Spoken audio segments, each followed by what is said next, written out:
Halo, berjumpa lagi pada pelajaran dasar desain grafis bersama saya Iwan Susanto. Nah, kali ini kita akan membahas khusus tentang toolbox. Apa sih itu toolbox? Di dalam toolbox ini terdapat tools atau alat-alat yang kita gunakan untuk menggambar sebuah objek. Cara menggunakan tools yang ada pada toolbox ini cukup dengan cara mengklik satu kali pada icon tools yang ingin kita gunakan, maka toolsnya akan aktif dan kita bisa gunakan untuk membuat objek atau untuk menggambar di area kerja ini. Setiap tools yang ada pada toolbox ini terdapat yang namanya subtools, yang artinya ketika kita klik objek tools yang memiliki tanda segitiga di bawahnya, itu di dalamnya terdapat tools lagi. Itu yang disebut dengan subtools.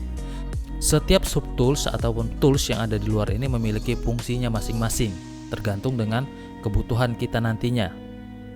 CorelDRAW adalah drawing software. Semua yang terletak di atas bidang gambar adalah objek. Artinya, apapun yang pernah Anda lihat berada di atas bidang gambar, baik itu titik, garis, bangun, citra atau image, teks, dan lain-lain, yang meskipun seolah-olah membentuk sebuah kesatuan komposisi, sebenarnya adalah entitas-entitas terpisah yang saling bebas satu sama lain. Nah, pada video kali ini saya hanya akan membahas beberapa tools yang biasa kita gunakan dalam membuat sebuah objek. Perhatikan ada yang namanya object tools. Object tools itu berfungsi untuk menciptakan atau membuat objek-objek tertentu. Contohnya, ada object tools yang namanya polygon. Itu berfungsi untuk menciptakan objek polygon. Kemudian ada object star. Object star itu berfungsi untuk membuat objek bintang atau star. Complex star itu berfungsi untuk membuat objek bintang dengan banyak sisi. Kemudian graph paper itu membuat objek yang menyerupai tabel. Berikutnya adalah spiral tools, itu membuat objek berbentuk spiral. Kemudian text tool itu berfungsi untuk membuat objek berbentuk teks. Yang terakhir itu adalah table tools, itu digunakan untuk membuat objek tabel. Berikutnya adalah object perfect shape tool. Yang pertama itu ada basic shape tool.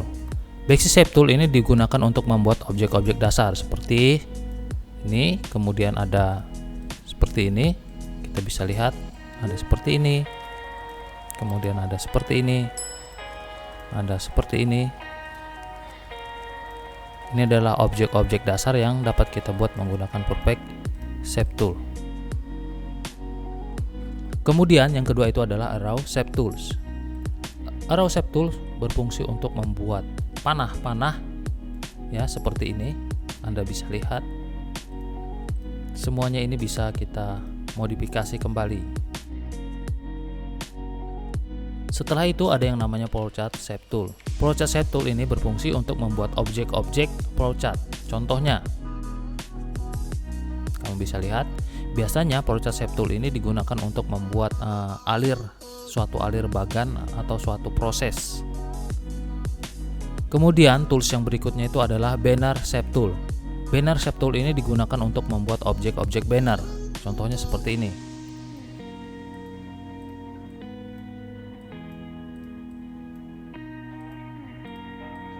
Nah, ini adalah contoh-contoh dari banner shape tool. Kemudian tools yang berikutnya itu adalah call out shape tool. Kita bisa lihat di sini.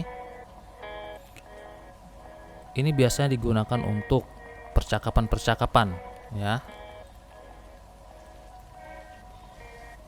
Nah, berikutnya kita akan melihat curve tools.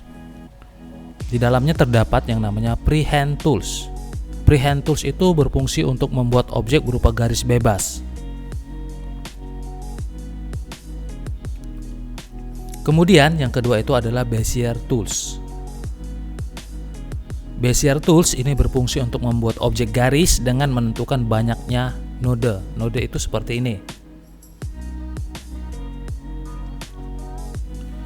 Kemudian yang ketiga itu adalah artistic media tools. Itu digunakan untuk membuat objek garis dengan berbagai bentuk yang artistik. Kemudian ada yang namanya pen tools.